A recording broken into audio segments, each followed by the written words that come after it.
Frankenstein de Mary Shelley, parte 27. Siempre estaba ocupado y lo único que enturbiaba su felicidad era mi tristeza y mi semblante apesadumbrado. A veces me negaba a acompañarlo, alegando otros compromisos para quedarme solo. Comencé también a reunir los materiales para mi creación y aquello fue como una tortura. Cada pensamiento que dedicaba a ello me causaba una inmensa angustia y cada palabra que decía al respecto hacía temblar mis labios y palpitar mi corazón. Después de unos meses ahí, recibimos una carta de una persona que vivía en Escocia, que nos había visitado en Ginebra.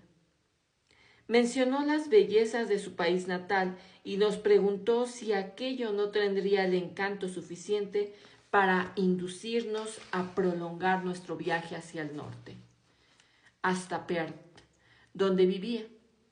Clerval deseaba aceptar aquella invitación y yo, aunque detestaba cualquier razón con otras personas, deseaba volver a ver a las montañas y torrentes y todas las maravillosas obras que la naturaleza dispone en sus rincones favoritos. Estábamos en febrero. Decidimos emprender nuestro viaje hacia el norte a finales del mes siguiente. Empaqueté mi instrumental químico y los materiales recabados y decidí completar los trabajos en algún rincón apartado en el campo. Partimos de Londres el 27 de marzo y permanecimos algunos días en Windsor. Para nosotros, hombres de la montaña, aquel paisaje era nuevo. Los majestuosos robles, la abundancia de la caza y las manadas de encantadores ciervos era una novedad. Desde ahí nos trasladamos a Oxford. Disfruté mucho de aquel lugar, pero mi gozo seguía amargado tanto por los recuerdos del pasado como por los presagios del futuro. Había nacido para ser feliz. En los días de mi juventud, la tristeza nunca ocupó mis pensamientos, y si alguna vez me había quejado de ennui, la visión de las bellezas de la naturaleza o el estudio de lo que resultaba excelente y sublime en las obras de los hombres siempre llamaba mi atención y procuraba emoción a mi alma. Pero ya no soy más que un árbol quemado. El rayo ha entrado hasta mis entrañas y me ha destruido. Pasamos mucho tiempo en Oxford. Nuestra expedición se alargaba más de lo necesario. Visitamos la tumba del ilustre Hampden y el campo de batalla donde cayó aquel patriota. Durante algunos momentos mi alma se elevó para contemplar y meditar las ideas divinas de libertad y el sacrificio por los demás. En algún momento creí que me había librado de mis cadenas, pero el acero se había clavado en mi carne y no tardaba en hundirme de nuevo, tembloroso y desesperado en mi propia miseria. Abandonamos Oxford con pena y seguimos hasta Matlock. El campo en los alrededores de esta ciudad recordaba el paisaje de Suiza. Visitamos la maravillosa gruta y los pequeños gabinetes de historia natural, donde las muestras están dispuestas del mismo modo que aparecen en las colecciones de Servox y Cramox.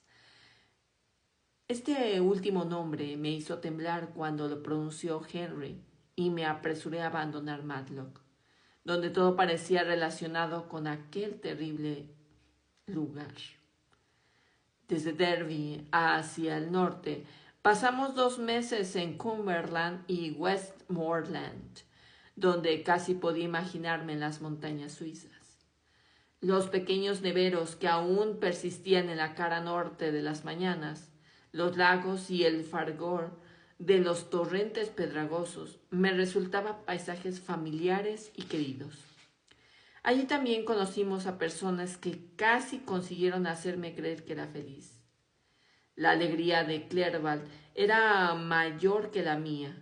Su inteligencia se expandía cuando se encontraba en compañía de hombres de talento y descubrió en sí mismo una capacidad y unas emociones superiores a las que había sospechado que tenía cuando se encontraba con personas menos inteligentes. Descubrió que la vida de un viajero, entre sus encantos, esconde muchos pesares.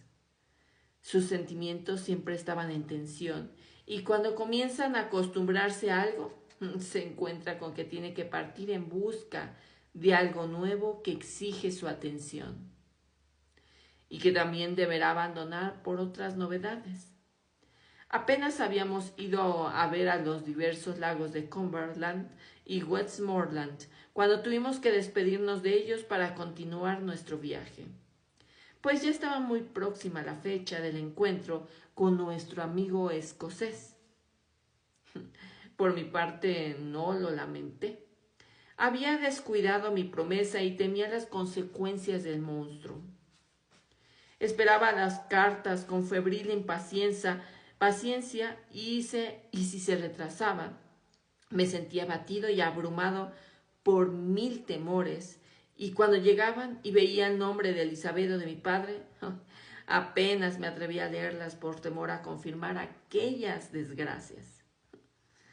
Me sentí como si hubiera cometido un enorme crimen, cuyos remordimientos no me dejaban vivir. Viajé a Edimburgo con mirada y espíritu lánguidos.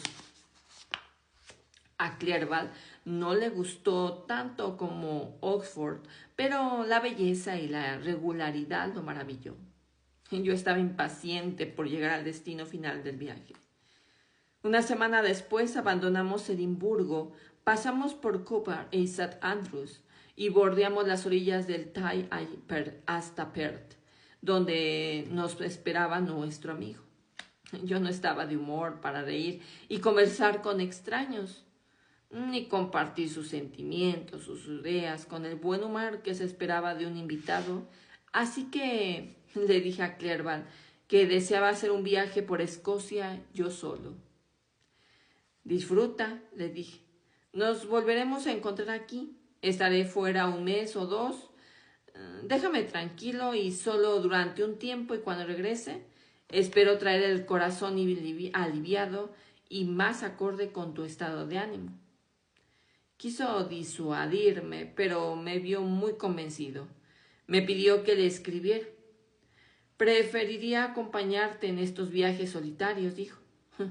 En vez de quedarme con estos escoceses, date prisa en regresar, mi querido amigo, para que pueda sentirme en casa.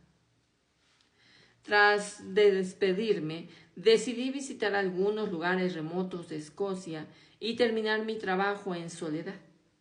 No dudaba de que el monstruo me seguía.